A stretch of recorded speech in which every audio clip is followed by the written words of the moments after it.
Hello friends, this is Vikas Singh और आप सभी का स्वागत है आपके अपने YouTube channel together with maths by engineer Vikas Singh पे। दोस्तों, हम लोगों ने अपने पिछले लेक्चर में फैक्टर ट्री मेथड पढ़ लिया था, प्राइम फैक्टराइजेशन मेथड पढ़ लिया था, जिसके बेसिस पे हम लोगों ने देखा कि किस तरह से किसी कंपोजिट नंबर को integral powers of product of primes के फॉर्म में हम लोग रिप्रेजेंट कर सकते हैं। और साथ साथ फ्रेंड्स हम लोगों ने ये भी सीखा कि किस तरह से प्राइम फैक्टराइजेशन मेथड के बेसिस पे हम दो या दो से ज़्यादा नंबर्स का एलसीएम और एचसीएफ फाइंड आउट कर सकते हैं। और हम लोगों ने ये भी पढ़ा कि एलसीएम, एचसीएफ और product of two numbers, only product of two numbers, three numbers नहीं, इनके बीच क्या रिलेशन था और इनसे रिलेटेड कुछ क्वेश्चंस भी हम लोगों ने डिस्कस किया था।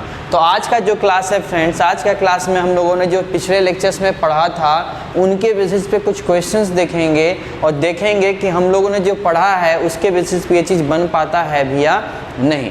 चलिए आज का लेक्चर स्टार्ट करते हैं और देखते हैं आज के लेक्चर में क्या खास है और किस किस टाइप का क्वेश्चन हम लोग आज करने वाले हैं। देखिए फ्रेंड्स, सबसे पहला क्वेश्चन जो आपको दिखाई दे रहा होगा यहाँ पे, ये आपको देख करके समझ में आ रहा होगा, ये एक फैक्टर ट्री है। तो हम लोगों ने फैक्टर ट्री पढ़ लिया है और आपको याद है कि एक फैक्टर ट्री में मैंने बताया था इसको फैक्टर ट्री मेथड क्यों बोलते हैं, because there is one root and branches. वहाँ पे क्या होता है, रूट होता है और ब्रांचेस दिखता है। और मैंने बताया था कि जो रूट होता है वो हमेशा डिविडेंड का काम करेगा और जो ब्रांच होता है उस ब्रांच में एक को मैंने बोला था डिवाइज़र और एक को मैंने बोला था कोशेंट, जहाँ रिमाइंडर हमेशा फिक्स है फ्रेंड, कितना होगा, 0 होगा। ध्यान दीजिएगा। और जिस डिवाइज़र के बारे में बात कर रहा था वो डिवाइज़र मैंने बताया था हमेशा एक प्राइम नंबर होगा। चलिए उसी के बेसिस पे इस क्वेश्चंस को हम लोग सॉल्व करने का कोशिश करते हैं और देखते हैं यहाँ पे क्या बोला गया। देखिए फ्रेंड्स, सबसे पहला क्वेश्चन क्या दिया गया है, find the missing number A, B and C. A, B और सी नाम का 3 मिसिंग नंबर हमें बोला गया है फाइंड आउट करने के लिए in the following factor tree. इस फैक्टर ट्री में ए, बी और सी नाम का हमें वैल्यू फाइंड आउट करने के लिए बोला गया। तो आप देख सकते हो ए कहाँ है फ्रेंड्स, ए यहाँ पे है, बी कहाँ है, यहाँ है, सी कहाँ है और यहाँ है। तो हमें यही तीनों चीज़ों का वैल्यू फाइंड आउट करना है। तो हम स्टार्ट करेंगे अपने तरीके से, जो कंसेप्ट हम लोगों ने पढ़ा था उसी के बेसिस पे हम लोग काम करना शुरू करेंगे। चलिए फ्रेंड्स, देखिए कैसे सॉल्व करते हैं, ध्यान दीजिएगा। सबसे पहला बात, ये ए यहाँ मौजूद है तो ये मेरा अगर रूट है, ये मेरा ब्रांच है, तो मैंने बताया था रूट को क्या एज्यूम करना, डिविडेंड, इसको क्या डिवाइज़र और इसको क्या कोशेंट, ठीक है ना। तो डिविडेंड इज इक्वल टू क्या होता है फ्रेंड्स, आपको पता होगा, आप लोगों ने पढ़ा भी है। डिविडेंड इज इक्वल टू क्या होता है, divisor into quotient plus remainder. तो मैं प्लस रिमाइंडर नहीं लिख रहा हूँ बिकॉज रिमाइंडर यहाँ पे 0 है। चलिए, अगर डिविडेंड हमारा 330 है, 330 है फ्रेंड्स, आप देख सकते हो, तो डिवाइज़र का काम कौन कर रहा है, 2, और कोशेंट का काम कौन कर रहा है, ए। तो आप देख सकते हो 330 को हम क्या लिख सकते हैं, तो 330 को हम लिख सकते हैं 2 इंटू ए। तो इसी तरह से आप बता सकते हो यहाँ से कि ए का वैल्यू क्या होगा। तो ए का वैल्यू इस 2 को उधर भेजेंगे, मतलब 330 को हम 2 से डिवाइड करेंगे तो 2 1 ज़ा 2, 1 बचेगा, 2 6 ज़ा 12, 1 बचेगा, 2 5 ज़ा 10। इट मीन्स ए का वैल्यू यहाँ आ जाएगा 165। तो हम लोगों ने ए फाइंड आउट कर लिया। तो इसी तरह से आपको फाइंड आउट करना है फ्रेंड्स। तो हमारे पास अब ए का वैल्यू कितना आ गया, 165। चलिए अब आगे प्रोसीड करते हैं। अब इस ए को आप रूट समझो और इस रूट का क्या हो गया, ये 2 ब्रांच हो गया। देख सकते हो आप, अगर ए हमारा डिविडेंट है, मतलब 165 अगर डिविडेंट है तो बी मेरा क्या है, डिवाइज़र है, और 33 हमारे लिए किसका काम कर रहा है, कोशेंट का। तो सेम यही चीज़ अप्लाई करेंगे friends. Dividend is equal to divisor into quotient plus remainder. तो रिमाइंडर 0 है तो डिविडेंट का काम इस बार कौन कर रहा है, 165। तो मैंने डी की जगह बैठा दिया 165। डिवाइज़र की जगह कौन है फ्रेंड्स, तो बी, और कोशेंट की जगह पे कौन है फ्रेंड्स, तो 33। तो आप देख सकते हो इस तरह से हम b का वैल्यू फाइंड आउट कर सकते हैं। तो 165 अपॉन 33, तो आप देख सकते हो कटने वाला है किससे, 11 से। 11 चलिए डायरेक्ट 33 से ही काट सकते हैं, 5 से। 33 इंटू 5 करोगे, 5 से 15, 5 से 15 प्लस 116, मतलब 33 इंटू 5 करोगे तो 165 आ जाएगा। इट मीन्स हमारा b का वैल्यू कितना होगा फ्रेंड्स, 5। चलिए तो हम लोगों ने ये भी पता कर लिया कि हमारा b का वैल्यू क्या होगा, तो हमारे b का वैल्यू कितना है 5 है फ्रेंड्स। चलिए आगे बढ़ते हैं। अब c कहाँ है, तो c हमारा ब्रांच है इस रूट का, आप देख सकते हो। तो इस बार फिर से हम देखेंगे, इस बार dividend is equal to divisor into quotient plus remainder अगर लगाते हो तो डिविडेंड के जगह पे इस बार कौन है फ्रेंड्स 33, डिवाइजर की जगह कौन है 3 और क्वोशिएंट की जगह कौन है फ्रेंड्स c। तो इस तरह से हम बोल सकते हैं c का वैल्यू कितना हो जाएगा 33/3, इट मीन्स 3 11 जा, it means c is equal to 11। तो हम बोल सकते हैं कि a का वैल्यू हो गया 165, b का वैल्यू हो गया 5 और c का वैल्यू हो गया 11। तो इस तरह से हम लोग अपने 3 unknown quantity it means a, b और c का वैल्यू इस तरह से हम लोग फाइंड आउट कर सकते हैं। तो ये कंसेप्ट है फ्रेंड्स, कंसेप्ट हम लोगों ने पढ़ा हुआ है। बस फैक्टर ट्री मेथड में आप लोगों को एक एक चीज़ अगर क्लियर हो रहा है तो उसके बेसिस पे आप आसानी से इस क्वेश्चन को सॉल्व कर सकते हो। चलिए फ्रेंड्स देखते हैं अपना दूसरा क्वेश्चन क्या है। तो दूसरा क्वेश्चन आप देख सकते हो लिखा गया है, if HCF of bracket means यहाँ पे हम लोग पढ़ेंगे ऑफ, इफ़ HCF ऑफ 510,92, अगर 510 और 92 का HCF कितना है 2 है, तो ये HCF किसी नंबर का निकलता है फ्रेंड्स। तो हमारे पास वो दो नंबर जिसका HCF निकाला गया है 2, वो दो नंबर कौन है 510 एंड 92। तो आप देख सकते हो इस 510 और 92 का HCF कितना है 2 है। तो बोला गया है कि फाइंड द LCM ऑफ 510,92। तो बताइए उन्हीं दो नंबर का LCM क्या होगा। तो क्या हम प्राइम फैक्टराइजेशन मेथड को फॉलो करेंगे? आप प्राइम फैक्टराइजेशन से भी निकाल सकते हो, कोई प्रॉब्लम नहीं है, बट वो थोड़ा सा टाइम टेकन प्रोसेस हो जाएगा। तो इसीलिए मैंने बताया था कि हम लोगों ने एक रिलेशन पढ़ा था फ्रेंड्स, याद होगा आपको। रिलेशन क्या था? HCF of 2 numbers into LCM of 2 numbers is equal to product of 2 numbers. आपको याद होगा। तो HCF of 2 numbers into LCM of 2 numbers is equal to क्या होता है? Product of 2 numbers. तो आप देख सकते हो फ्रेंड्स, हमारे पास इस रिलेशन में अगर देखा जाए इस क्वेश्चन के अकॉर्डिंग, तो इस क्वेश्चन में हमें HCF पता है, हमें LCM बोला गया है फाइंड आउट करने के लिए, और हमारे पास नंबर सेम देख लो यही है, तो वही नंबर का हमें LCM निकालने बोला। It means product of 2 numbers हम यहाँ पे आसानी से कर सकते हैं, मतलब 510 गुना 92। तो हमारे पास इसका वैल्यू भी पता चल जाएगा प्रोडक्ट करने से। HCF का वैल्यू हमारे पास अवेलेबल है, तो हम आसानी से LCM फाइंड आउट कर सकते हैं इस रिलेशन से। चलिए निकालते हैं कैसे फाइंड आउट होगा। तो देखिए फ्रेंड्स, HCF क्या दिया गया है यहाँ पे? तो HCF दिया गया है 2। LCM फ्रेंड्स पता नहीं है, तो LCM जगह LCM लिख देते हैं हम। और प्रोडक्ट ऑफ 2 नंबर्स मतलब 510 गुना 92। मल्टीप्लाई नहीं करना फ्रेंड्स, जब तक पूरा का पूरा सिंप्लीफाई ना हो जाए तब तक मल्टीप्लाई करने का कोशिश नहीं करना है, कैलकुलेशन बढ़ जाता है। चलिए, तो हमारे पास एक अननोन चीज़ यहाँ कौन सा है? LCM। तो LCM का वैल्यू कितना हो जाएगा? 510 गुना 92, और इस 2 को नीचे लेकर क्या हो गया? तो होल डिवाइड बाई 2। तो आप देख सकते हो 2 4 जा 8, 2 6 जा 12। इट मीन्स LCM कितना निकल जाएगा फ्रेंड्स? तो LCM निकल जाएगा 510 गुना 46, मतलब जब दोनों को आप मल्टीप्लाई करोगे तो आप आसानी से फाइंड आउट कर सकते हो उन्हीं दो नंबर्स का LCM। तो देखिए फार्मूला रिलेशन ध्यान में अगर आपको है तो आप आसानी से क्लियरली फाइंड आउट कर सकते हो इस रिलेशन से कि हमारा LCM क्या होगा। चलिए, तो हम 510 को 46 से मल्टीप्लाई करते हैं, 0 को भी छोड़ दे रहे हैं। 6 1 जा 6, 6 5 जा 30, 4 1 जा 4, 4 5 जा 20। It means 6 4 3 2। तो ये आ गया 2 3 4 6, और एक 0 था फ्रेंड्स, उसके चलते आ जाएगा 2 3 4 6 0। तो ये हमारा LCM ऑफ द 2 नंबर्स कौन सा? देयरफॉर आप बोल सकते हो LCM ऑफ 510,92 कितना आ गया? 2 3 4 6 0, और यही हमारा क्या है फ्रेंड्स? आंसर है। तो इस तरह से आप आसानी से रिलेशनशिप के बेसिस पे क्वेश्चन को सॉल्व कर सकते हैं। तो फ्रेंड्स जल्दी से आप इन चीज़ों को लिख लें, फिर हम लोग आगे बढ़ते हैं। चलिए फ्रेंड्स मूव करते हैं आप नेक्स्ट क्वेश्चन की ओर। हमारा नेक्स्ट क्वेश्चन क्या है देख सकते हो आप, क्वेश्चन नंबर 3। क्या लिखा गया है? The LCM of 2 numbers is 14 times their HCF। किन्हीं दो नंबर का जो एलसीएम होगा, ठीक है ना, ध्यान सुनिएगा, किन्हीं दो नंबर्स का जो भी एलसीएम होगा वो 14 टाइम्स, ठीक है ना, वो 14 टाइम्स है उन्हीं दो नंबर्स के, किसके, एचसीएफ के। मतलब एलसीएम जो भी दो नंबर्स का होगा वो उन्हीं दो नंबर्स के एचसीएफ का क्या है, 14 टाइम्स। मतलब LCM is 14 times the HCF, ठीक है ना। एचसीएफ के 14 गुना है कौन, एलसीएम, उन्हीं दो नंबर्स का, ठीक है। उसके बाद फिर क्या बोला गया है, the sum of LCM and HCF is 600।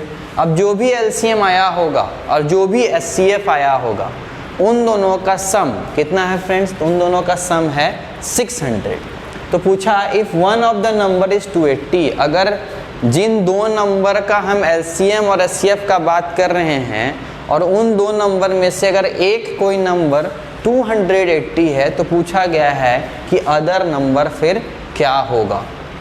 देखिए फ्रेंड्स, ध्यान दीजिए एक बात पे, यहाँ जब भी बात रिलेशन का हो, अगर यहाँ बात कंपैरिजन का हो रहा, ध्यान दीजिएगा, the LCM of two numbers is 14 times their HCF. LCM of two number जो है वो 14 टाइम्स है उन्हीं दो नंबर के एचसीएफ का।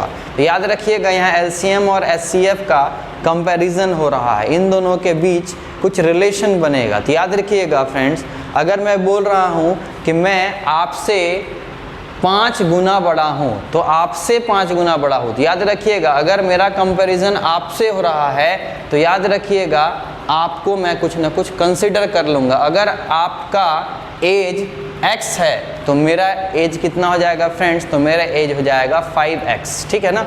याद रखिएगा इस चीज़ को, अगर मेरा कंपैरिजन आपसे हो रहा है तो मैं आपको कंसीडर करूंगा ताकि मुझे अपना खुद का एज पता चल जाए। अगर मैं आपको x मानता हूं तो मुझे कितना, मेरा एज कितना हो जाएगा 5x। उसी तरह से यहाँ पे एलसीएम का कंपैरिजन किससे हो रहा है फ्रेंड्स, एचसीएफ से।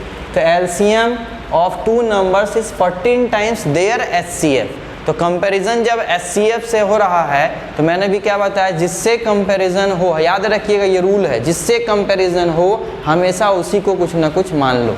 तो हम यहाँ क्या करेंगे फ्रेंड्स, ध्यान दीजिएगा, हम यहाँ मान लेंगे let the HCF of two numbers, उन्हीं दो नंबर्स का एचसीएफ कितना होगा फ्रेंड्स, हम मान लेते हैं x। तो अगर एचसीएफ को x माना गया तो therefore LCM of the two numbers, उन्हीं दो नंबर्स का एलसीएम कितना हो जाएगा, तो वो हो जाएगा 14 टाइम्स है एलसीएम उसके 14 टाइम्स एचसीएफ का। तो एचसीएफ के 14 टाइम्स बोलने का मतलब 14x। चलिए, तो हमें पता चल गया कि HCF of two number x है और एलसीएम ऑफ टू नंबर्स कितना है फ्रेंड्स, 14x है।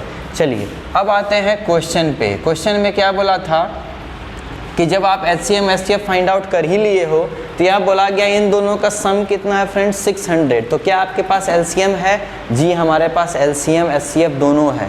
तो जब इन दोनों का सम 600 है तो सम मीन्स क्या होता है फ्रेंड्स, x प्लस 14x, इन दोनों का सम कितना है friends 600। It means 14x plus x कितना हो जाएगा 15x इज इक्वल टू 600। तो यहाँ से मैं पता कर सकता हूँ हमारा x का वैल्यू क्या होगा, तो 15 4 ज़ा 60 इट मीन्स 40। तो x का वैल्यू हो गया यहाँ पे 40। तो ये x हमने किसको माना था फ्रेंड्स, तो ये x हम लोगों ने माना था एचसीएफ को। तो मैं बोल सकता हूँ, याद रखिए, मैं बोल सकता हूँ कि एचसीएफ कितना हो गया, एचसीएफ हो गया 40 एंड एलसीएम हो गया हमारा 14 इंटू 40 मतलब 14x। तो 14 4 ज़ा 56, 560। तो हम लोगों ने फ्रेंड्स एचसीएफ भी फाइंड आउट कर लिया उन दो नंबर्स का और एलसीएम भी फाइंड कर लिया उन दो नंबर्स का, ठीक है ना। लेकिन वो दो नंबर क्या है ये हमें पता नहीं है, तो उसमें से एक पता है, दूसरा पूछा गया है। तो मैंने रिलेशन पढ़ाया था फ्रेंड्स कि HCF into LCM is equal to product of two numbers होता है फ्रेंड्स, ध्यान दीजिएगा। तो यहाँ हमारे पास उन दो नंबर्स का एचसीएफ पता है, वहाँ यहाँ हमारे पास उन दो नंबर्स का एलसीएम भी पता है, और उन दोनों नंबर में से एक नंबर हमें अवेलेबल है 280, तो दूसरा नंबर क्या होगा हमसे पूछा गया है। तो हम एक काम करते हैं, कंसीडर कर लेते हैं let the other number be y। उस दूसरे नंबर को हम लोगों ने क्या एज्यूम कर लिया फ्रेंड्स, y एज्यूम कर लिया। तो दिस इम्प्लाइज दैट आप क्या बोल सकते हो, HCF कितना हो जाएगा फ्रेंड्स, उन्हीं दो नंबर्स का 40, LCM कितना है फ्रेंड्स 560, और प्रोडक्ट ऑफ टू नंबर्स में से अगर पहला नंबर 280 है तो दूसरा नंबर हमने कंसीडर किया था y। तो आप देख सकते हो इस पूरे इक्वेशन से हम आसानी से y का वैल्यू फाइंड आउट कर सकते हैं।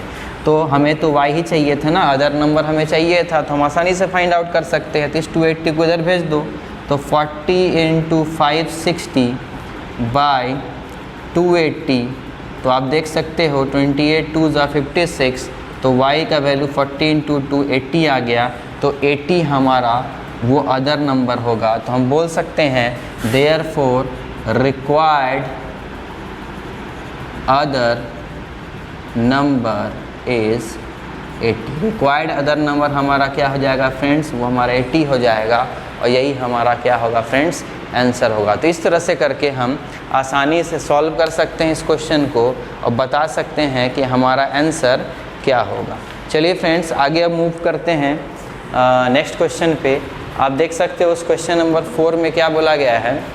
और एक चीज़, हाँ फ्रेंड्स ये ध्यान दीजिएगा, ये क्वेश्चन बोर्ड में पूछा हुआ है और बहुत अच्छा क्वेश्चन और इम्पॉर्टेंट क्वेश्चन है। जनरली इस टाइप का क्वेश्चन देखा जाता है वर्ड प्रॉब्लम बेसिस पे, कभी कभी पूछ लेता है इस टाइप के क्वेश्चंस को। तो आप ध्यान दीजिएगा इस क्वेश्चन को, बहुत इंपॉर्टेंट है।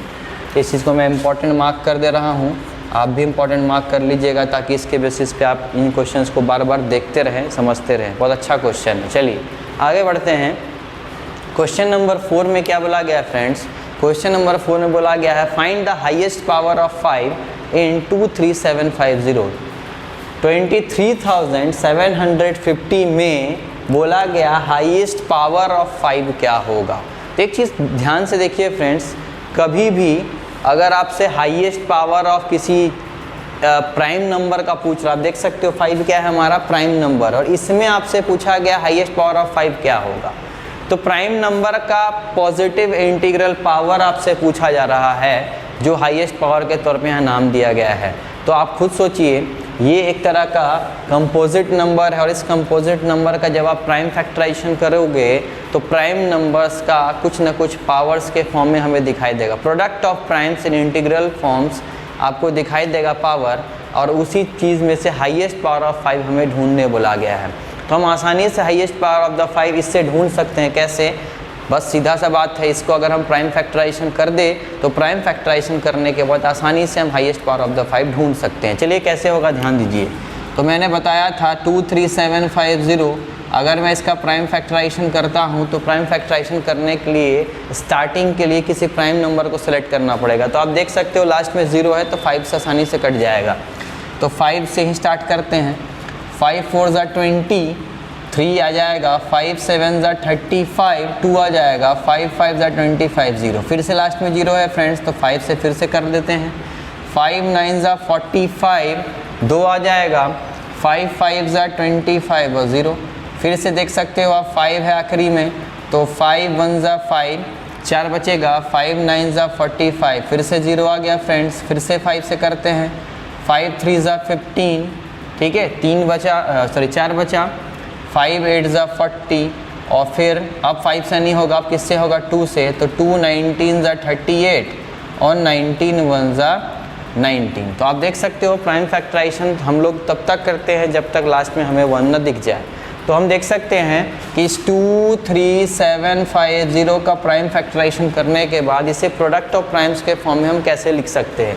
तो 1 2 3 4 5 टाइम्स हमें मिला 4 टाइम्स कौन मिला हमें 5 मिला, तो मैंने 4 टाइम्स 5 लिख दिया, 1 2 3 4। उसके बाद फिर क्या मिला फ्रेंड्स, इंटू 2 इंटू 19। तो हम लोग इसको एक ऑर्डर में लिख लेते हैं, या तो असेंडिंग या तो डिसेंडिंग फॉर्म में आप लिख लीजिए, कोई प्रॉब्लम नहीं है। तो सबसे पहले 2 को लिख लेता हूँ, 2 का पावर 1, फिर 5 का पावर 4 और फिर 19 का पावर 1। तो आप देख सकते हो मैंने product of primes having some integral powers के फॉर्म में इस कंपोजिट नंबर को रिप्रेजेंट कर दिया, और आपसे पूछा था हाईएस्ट पावर ऑफ 5 इसमें क्या है। तो हाईएस्ट पावर ऑफ द 5 कितना है फ्रेंड्स, तो हाईएस्ट पावर ऑफ द 5 है 4, तो लास्ट में लिख सकते हो देयरफॉर हाईएस्ट पावर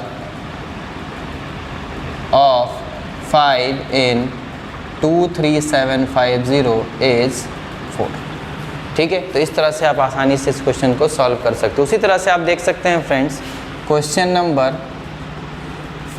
5 में भी कुछ इसी टाइप का बोला गया है, find the highest power of 2 इन 1440। तो 2 भी एक प्राइम नंबर है और उसके ऊपर हाईएस्ट पावर क्या होगा ये पूछा जा रहा है। तो इस टाइप का क्वेश्चन जब भी आता है तो हम उस कंपोजिट नंबर को प्रोडक्ट ऑफ प्राइम्स के फॉर्म में, जिसका कुछ इंटीग्रल पावर होगा, पॉजिटिव इंटीग्रल पावर होगा, उसमें रिप्रेजेंट करेंगे और रिप्रेजेंट करने के बाद चेक करेंगे कि उसमें हाईएस्ट पावर ऑफ द जो भी चीज़ पूछा गया है क्या है। चलिए, तो हम लोग यहाँ पे 1440 का प्राइम फैक्टराइजेशन करते हैं और ध्यान से देखते हैं क्या आएगा। लास्ट में 0 है फ्रेंड्स, तो 5 से स्टार्ट करते हैं। 5 2 ज़ा 10, 4 बच जाएगा। 5 8 ज़ा 40, फिर से 4 बच जाएगा। 5 8 ज़ा 40। चलिए ठीक, अब 5 से नहीं होने वाला, 2 से हो जाएगा।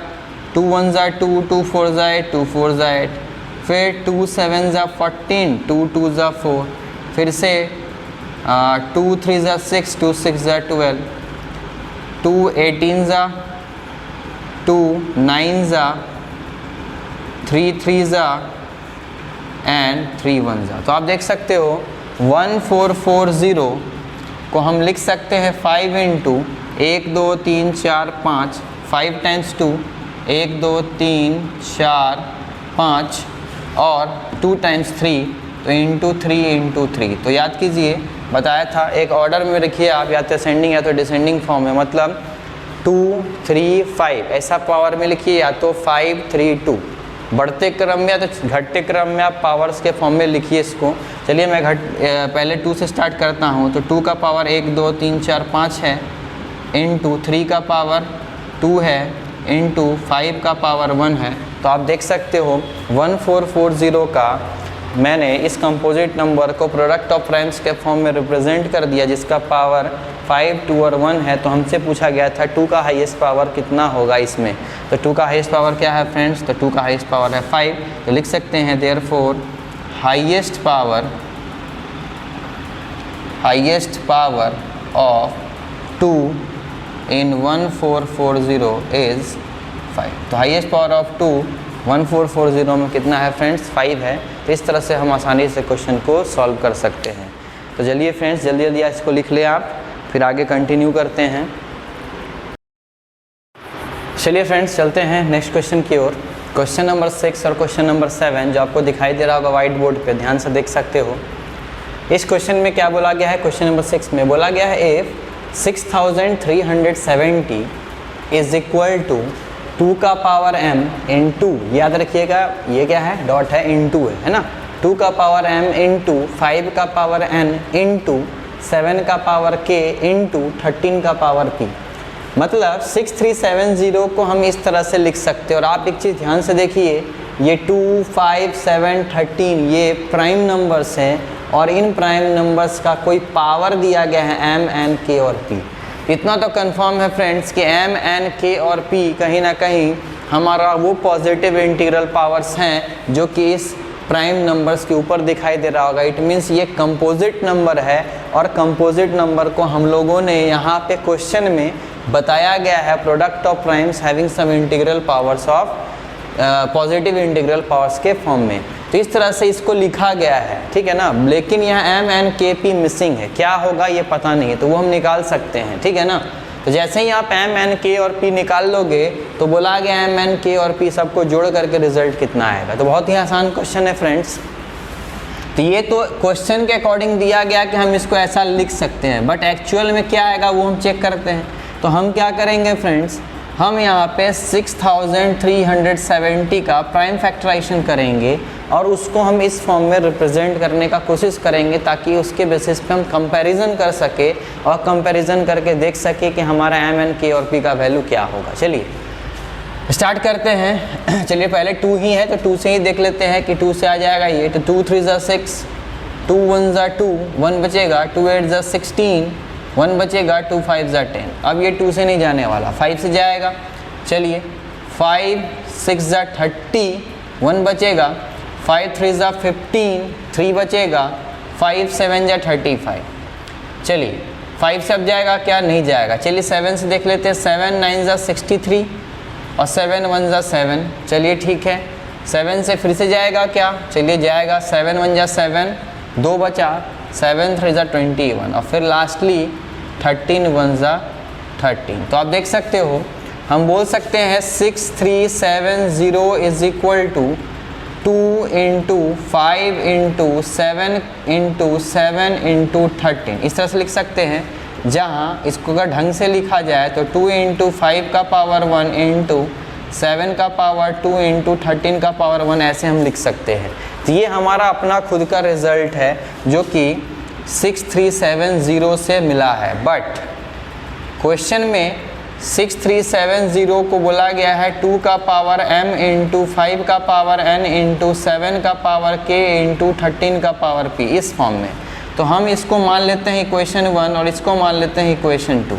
अगर मान लेते हैं तो आप देख सकते हो इन दोनों का लेफ्ट हैंड साइड तो सेम ही है और राइट हैंड साइड तो सेम होना ही है, निश्चित है। तो इसके हिसाब से अगर 1 और 2 को हम कंपेयर कर लेते हैं, तो on comparing first and second equation, अगर इन दोनों इक्वेशन को हम कंपेयर कर ले फ्रेंड्स, तो आप देख सकते हो कंपैरिजन का मतलब क्या है, जहाँ जहाँ जो चीज़ जिस पोजीशन पे दिख रहा है वो सारे चीज़ आपस में इक्वल होंगे। Because left hand side equal है तो राइट हैंड साइड भी इक्वल होगा। तो आप देख सकते हो m के जगह क्या दिख रहा है, तो यहाँ पे m के जगह पे 1 दिख रहा है, n के जगह पे भी 1 दिख रहा है, k के जगह पे 2 दिख रहा है और p के जगह पे 1 दिख रहा है। तो कंपैरिजन करके m, n, k और p का वैल्यू हम लोगों ने फाइंड आउट कर लिया।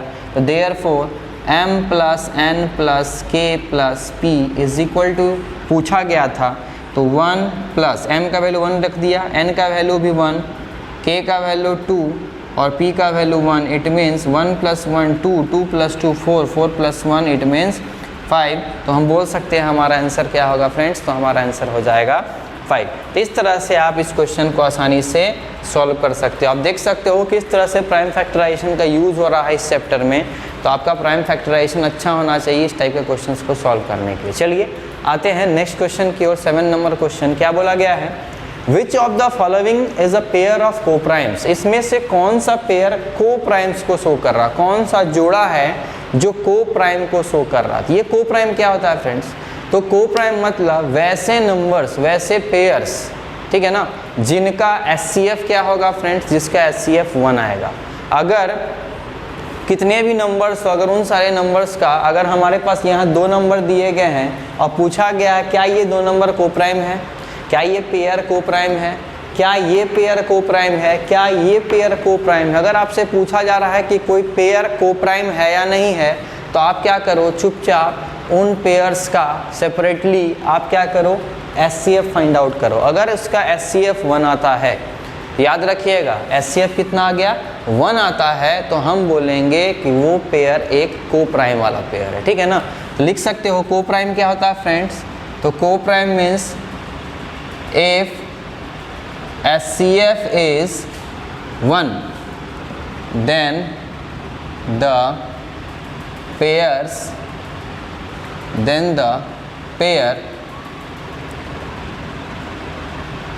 is co-prime, ठीक है ना। अगर SCF कितना आया, 1 आया। if SCF is 1 then the pair is co-prime, ठीक है ना। तो इन दोनों सब का हम क्या निकालेंगे, SCF फाइंड आउट करेंगे। चलिए पूछा है कौन सा जोड़ा होगा, तो सबसे पहला वाला चेक करते हैं A नंबर। तो 32, 62 ये हमारे पास 2 नंबर्स और इन दोनों का हमसे बोला गया SCF फाइंड आउट करने का। अब याद कीजिए SCF फाइंड आउट करने के लिए हमारे पास तरीका याद करो क्या क्या था, यूक्लिड्स डिवीज़न लेमा, जिसमें हम लोगों ने यूक्लिड्स डिवीज़न एल्गोरिदम चेक किया था, जिसके बेसिस पे हम सीखे थे कि SCF कैसे फाइंड आउट करना है।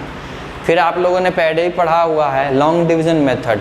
तो लॉन्ग डिवीज़न मेथड ही कहीं ना कहीं यूक्लिड्स डिवीज़न लेमा वाला कंसेप्ट था, तो उसके बेसिस पे आप निकाल सकते हो। तो लॉन्ग डिवीज़न मेथड आप लगा सकते हो इन दोनों नंबर्स पे और आप SCF फाइंड आउट कर सकते हो। अगर SCF 1 आया तो ये पेयर हमारा को प्राइम होगा।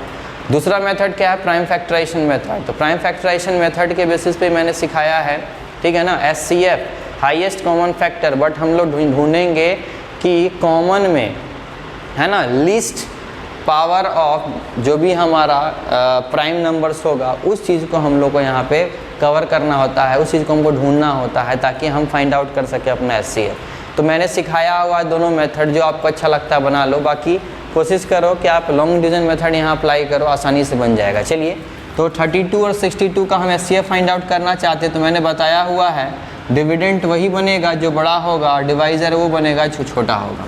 तो 32 2 जा भैया कितना होता है, तो 32 × 2 होता है सर जी 64, ठीक है ना। और हमें 64 नहीं 62 के आसपास या 62 तक जाना है, तो हम क्या करेंगे 32 1 जा 32, तो इट मीन्स ये 0 ये 3। अब ये 30 डिवाइज़र आ गया, अब ये 32 बन गया डिविडेंट। 30 1 जा फिर से फ्रेंड्स 30, ये कितना आ जाएगा 2 आ जाएगा। अब देख सकते हो आप, अगर ये हमारा 2 आ गया तो अब हमारा 30 बन गया डिवाइज़र, तो 2 15 जा 30, कुछ मिस्टेक हो गया है,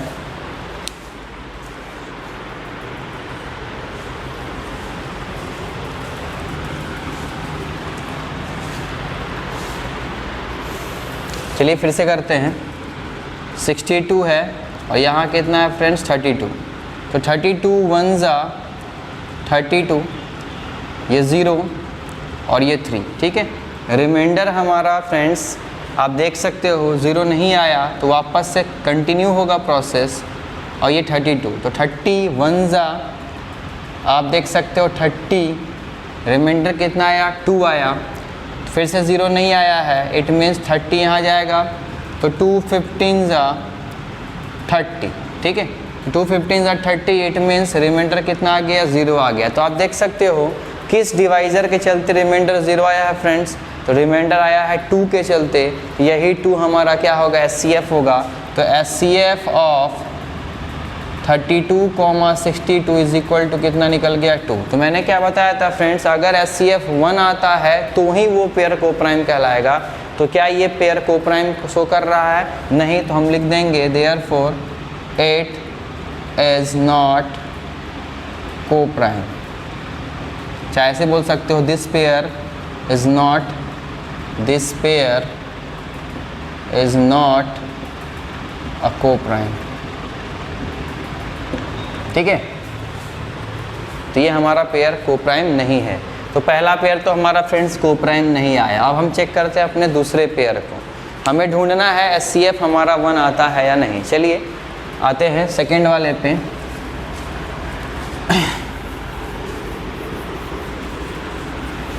देख सकते हो आप सेकेंड नंबर वाला जो आपको दिखाई दे रहा है बी नंबर में कौन कौन सा दिया गया है 18 और 25। तो फिर से हम लॉन्ग डिवीजन मेथड अप्लाई करेंगे फ्रेंड्स। 25 डिविडेंट 18 हमारा डिवाइज़र। चलिए 18 2 जा 36 होता है, ज़्यादा हो जाएगा, तो 18 1 जा 18 हम ले लेते हैं, 8 7 15, ठीक है, ये चला गया। अब रिमाइंडर 0 नहीं आया था, फिर से कंटिन्यू करेंगे। 18 डिवाइज़र था तो अब ये बन गया डिविडेंट और ये 7 बन जाएगा डिवाइज़र। तो 7 2 जा 14, 4 बचेगा फ्रेंड्स। फिर उसी तरह से अब फिर रिमाइंडर 0 नहीं आया, कंटिन्यू करेंगे, 7 आ जाएगा यहाँ, तो 4 1 जा 4, ये 3, फिर से कंटिन्यू करेंगे 4 3 1 जा 3 1, और यहाँ 3, तो 1 3 जा 3। अब रिमाइंडर 0 आया, तो किसके चलते रिमाइंडर 0 आया फ्रेंड्स? इस डिवाइज़र के चलते। It means SCF of 18, 25 is equal to कितना आया फ्रेंड्स? 1 आया। तो मैंने क्या बताया था, अगर SCF 1 आता है तो कोप्राइम कहलाएगा। तो हम बोलेंगे दिस पेयर इज कोप्राइम, ठीक है। ये पेयर क्या है? कोप्राइम है, ठीक है। उसी तरह से तीसरा वाला हम देख सकते हैं C नंबर। तो हमारा C नंबर क्या है फ्रेंड्स? तो हमारा C नंबर है 31, 93। तो आप देख सकते हो 93 हमारा डिविडेंट है और 31 डिवाइज़र। तो 31 × 2 62 हो जाएगा। 31 × 3, 3 1 जा 3, 3 3 जा 9, तो 31 3 जा 93 होता ही है फ्रेंड्स। तो आप देख सकते हो 93 तो आ गया 31 × 3 करने पे, और रिमाइंडर तुरंत 0 मिल गया। तो हमारा यही डिवाइज़र हमारा SCF हो जाएगा। इट मीन्स SCF ऑफ 31, 93 कितना निकल गया फ्रेंड्स? हमारा 31 आ गया। तो ये पेयर हमारा कोप्राइम नहीं है, तो this pair is not a coprime, ये हमारा कोप्राइम नहीं है। तो इट मीन्स हमारा कौन सा पेयर कोप्राइम शो कर रहा है, तो हमारा सेकेंड वाला पेयर कोप्राइम शो कर रहा है। तो यही हमारा क्या होगा, आंसर होगा, बिकॉज मैंने बताया है HCF जिसका 1 होगा वही पेयर हमारा क्या कहलाएगा, कोप्राइम वाला पेयर कहलाएगा। तो इस तरह से करके हम इन सातों क्वेश्चंस को समझ सकते हैं, बना सकते हैं फ्रेंड्स। तो आप ज़रूर इससे रिलेटेड जो भी क्वेश्चंस आपको दिखाई दे रहे होंगे साइड बुक्स वगैरह में, उन क्वेश्चंस को आप सॉल्व कीजिए, उनको आप बनाइए, इससे आपका कैलकुलेशन स्ट्रांग होगा। जितना हो सके आप HCF, LCM, प्राइम फैक्टराइजेशन, इन चीज़ों पे काम करें। और साथ साथ मैंने बताया हुआ है कि प्रूविंग पार्ट जो आपको शुरुआत में मैंने करवाया था, यूक्लिड्स डिवीजन लेमा का प्रॉपर्टीज़ ऑफ नंबर्स मैंने पढ़ाया था, वहाँ से क्वेश्चंस ज़्यादा आते हैं। उन चीज़ों को आप ज़्यादा से ज़्यादा मैक्सिमम से मैक्सिमम प्रैक्टिस करें, बिकॉज वो क्वेश्चन निश्चित है कि आपको एग्ज़ाम में कहीं ना कहीं पेपर में दिखेगा। तो प्लीज़ फ्रेंड्स, अगर आपको चैनल पसंद आ रहा है, कंटेंट आपको अच्छे लग रहे हैं, सारे क्वेश्चंस आपको अच्छे से समझ में आ रहे हैं, थ्योरेटिकल पार्ट में कोई प्रॉब्लम नहीं आ रहा है फ्रेंड्स, तो प्लीज़ आप मेरे चैनल को सब्सक्राइब करें। अगर वीडियो पसंद आ रहा है फ्रेंड्स, तो प्लीज़ आप वीडियो को लाइक भी ज़रूर करें। और अगर किसी तरह का प्रॉब्लम हमको आता है तो प्लीज़ आप कमेंट सेक्शन में जा कर के जो भी डाउट है आपको, जो भी प्रॉब्लम है, प्लीज़ आप वहाँ पे जा कर के मुझे बताएं, ताकि मैं आपको आसानी से उसका सॉल्यूशन बता सकूं। तो फ्रेंड्स, प्लीज़ आप इन चीज़ों को अच्छे से बना लीजिए। फिर हम लोग नेक्स्ट क्लास में स्टार्ट करेंगे इसी में एक properties of numbers flow chart आपको याद होगा, तो उस प्रॉपर्टीज़ ऑफ नंबर्स में हम लोग फिर से कुछ क्वेश्चंस देखेंगे जो इम्पोर्टेंट क्वेश्चंस हैं। उसी टाइप का प्रूविंग पार्ट का टाइप का रहता है क्वेश्चन सब, तो वो सब क्वेश्चन हम देखेंगे और समझेंगे किस तरह से उनका हम सॉल्यूशन करते हैं। तो फ्रेंड्स, प्लीज़ आप इन चीज़ों को अच्छे से बना लीजिए। फिर हम लोग मिलते हैं अपने नेक्स्ट क्लास में। तब तक के लिए friends, bye bye and have a nice day.